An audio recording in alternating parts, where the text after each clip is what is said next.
বিসমিল্লাহির রহমানির রহিম। আসসালামু আলাইকুম এভরিওয়ান। জুয়েল হোমিও হলের পক্ষ থেকে আবার ওয়েলকাম। আজ আপনাদের মাঝে একটি নতুন ভিডিও নিয়ে আলোচনা করব। ভিডিওটি হলো চুলকানিতে 3টি ওষুধই সুস্থ। দেখেন এভরিওয়ান, এটি একটি ইম্পর্টেন্ট একটি ডিজিজ। আমাদের মানবদেহে বিভিন্ন কারণে আমাদের মাঝে চুলকানি রোগটি হতে পারে। এর মধ্যে কিছু উল্লেখযোগ্য কারণ হলো আমরা যদি অত্যধিক পরিমাণে চুলকানি জাতীয় খাবার অবিরাম খাই এবং আমাদের রক্তে যদি কোনো ত্রুটি থাকে, এর ফলেও আমাদের মাঝে চুলকানি রোগটি অবিরাম হতে পারে। সো এভরিওয়ান, এই রোগটি আমাদের মাঝে হলে যে 3টি ওষুধ দিয়ে আমাদেরকে সুস্থ করে, তা হলো দেখা যাচ্ছে যে হঠাৎ যদি আমাদের শরীরে ঘামাচির দানা দানা নেই, রঙের কিছু যদি চুলকানি দেখা দেয় এবং দেখতে গোলাপি রঙের হয়, খুব জলে ব্যথা করে, এক্ষেত্রে আমরা যে ওষুধটি খেতে পারি সেটা হলো অ্যাপাসমেলো 30। আমরা 2 ফোঁটা করে সকাল বিকাল 2বার সেবন করতে পারি।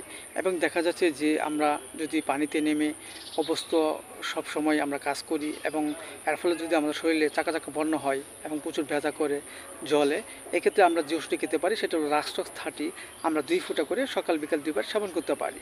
এবং দেখা যাচ্ছে যে আমাদের শরীরে যে কোনো ধরনের যদি দানাদার প্রকৃতির চুলকানি হয় এবং প্রচুর ব্যথা করে জলে এবং সহজে সরতে চায় না এবং খুব অস্বস্তি বোধ ফিল হয়, এক্ষেত্রে আমরা হোমিওপ্যাথিতে অবিরাম যে প্রশংসনীয় একটি ওষুধ ব্যবহৃত হয় সেটা হলো আর্টিকা ইউনিস মাদার।